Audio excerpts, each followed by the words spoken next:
ഞാൻ ഇന്ന് എൻ്റെ ഒരു ഫ്ലീസിൽ വളരെ സിമ്പിളായിട്ടുള്ള ഒരു ഹാൻഡ് വർക്ക് ചെയ്യാൻ പോവാണ്. ഇതാണ് ഞാൻ ചെയ്യാൻ ഉദ്ദേശിക്കുന്ന ഹാൻഡ് വർക്ക്. സ്റ്റാർ സ്റ്റിച്ച് എന്ന് പറയും. സ്റ്റാർ സ്റ്റിച്ചിൽ ശരിക്കും 4-5 ലൈൻസൊക്കെ വരുള്ളൂ. ഞാനിപ്പോൾ ചെയ്യുന്നത് ഫ്ലീസിലാണ്. അപ്പോൾ ഈ ചെറിയ ലൈൻസൊക്കെ ചെയ്താൽ അത് നമുക്ക് തിരിച്ചറിയാൻ പാടായതുകൊണ്ട് എൻ്റേതായ രീതിയിലാണ് ഞാനിത് ചെയ്തിരിക്കുന്നത്. നിങ്ങൾ ചൂസ് ചെയ്യുന്ന ഫാബ്രിക് അനുസരിച്ച് ഇതിന് മാറ്റം വരുത്താം. സാധാരണ രീതിയിൽ നമ്മൾ എംബ്രോയ്ഡറി ചെയ്യാൻ ഉദ്ദേശിക്കുന്ന പാറ്റേൺ നമ്മളുടെ ഈ ക്ലോത്തിലേക്ക് വരച്ചിട്ട് പിന്നീട് നമ്മൾ എംബ്രോയ്ഡറി ചെയ്യുന്നതാണ് ഏറ്റവും നല്ലത്. എന്നാലേ അതിനൊരു പെർഫെക്ഷൻ കിട്ടുള്ളൂ.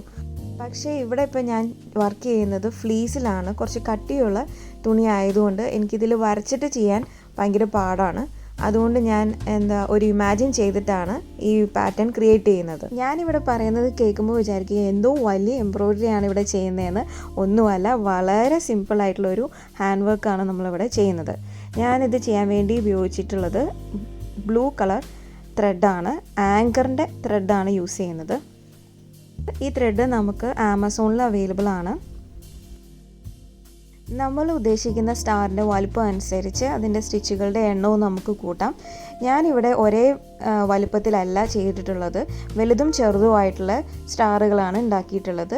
അതിൽ ചില സ്റ്റാർസിന് സ്റ്റിച്ച് കുറവും ചിലതിന് സ്റ്റിച്ച് കൂടുതലുമായിട്ടാണ് ഉണ്ടാക്കിയിട്ടുള്ളത്. വളരെ സിമ്പിളായതുകൊണ്ട് എംബ്രോയ്ഡറി പഠിച്ചു വരുന്നവർക്കും ഇനി അറിയാത്തവർക്കും ആണെങ്കിലും ചെയ്യാൻ പറ്റുന്ന വളരെ എളുപ്പമായിട്ടുള്ളൊരു സിമ്പിൾ ഹാൻഡ് വർക്കാണ് ഇപ്പം നമ്മൾ ചെയ്യുന്നത്.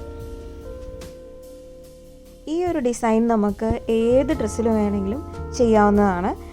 ചുരിദാറിലോ പ്ലെയിൻ ടോപ്പിലോ ഷർട്ടിലോ സാരി ബ്ലൗസിലോ അല്ലെങ്കിൽ ഈവൻ ബെഡ്ഷീറ്റിൽ അതിൻ്റെ പില്ലോ കേസിലൊക്കെ നമുക്ക് ചെയ്യാവുന്നതാണ്.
അങ്ങനെ നമ്മൾ ഈ ഒരു വർക്ക് കംപ്ലീറ്റ് ചെയ്യുന്നത് 2-3 ഫ്രഞ്ച് നോട്ട്സും കൂടെ ആഡ് ചെയ്തുകൊണ്ടാണ്.